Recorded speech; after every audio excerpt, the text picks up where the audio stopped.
Learn Chinese with the Bible. Hello guys, welcome back to Ninja Land. Today we're going to learn the new words from my book.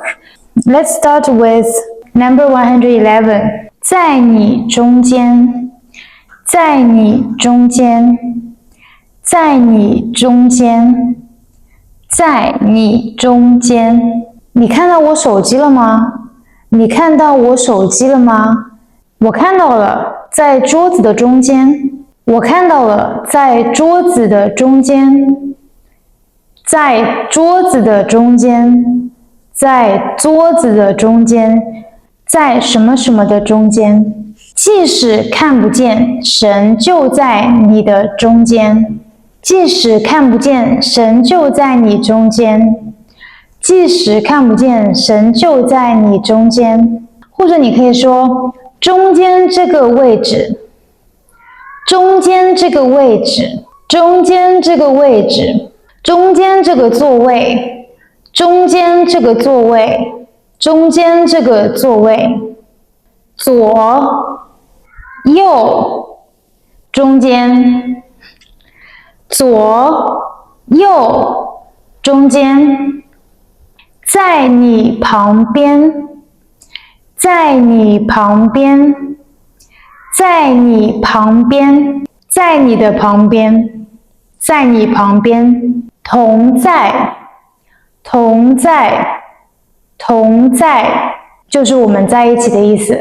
比如说，我与你同在，我与你同在，我与你同在，他与你同在，他与你同在，他与你同在。西番雅书第3章第17节，耶和华你的神在你中间，他是大能的救主。Next one， 担当，担当，担当。Let's read the passage first. 以赛亚书第53章第4节，他诚然担当我们的忧患，背负我们的痛苦。他诚然担当我们的忧患，背负我们的痛苦。担当就是承担、负担的意思。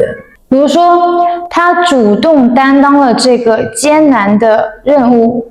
他主动担当了这个艰难的任务。他主动担当了这个艰难的任务。他主动担当，担当。You can also say, 我觉得他很有担当。我觉得他很有担当。我觉得他很有担当。他主动承担。他主动担当。他主动承担。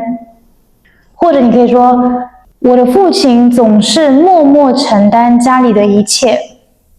我的父亲总是默默承担家里的一切。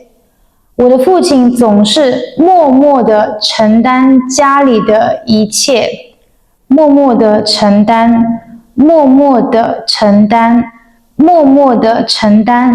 这里的默默的就是悄悄的、偷偷的 ，like he's secretly doing something。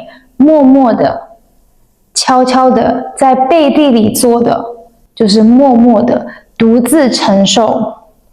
默默的、独自承受。默默的、独自承受。Alright, that's all for today. Make a sentence with 中间和担当 and comment below. See you in next episode. Bye. God bless.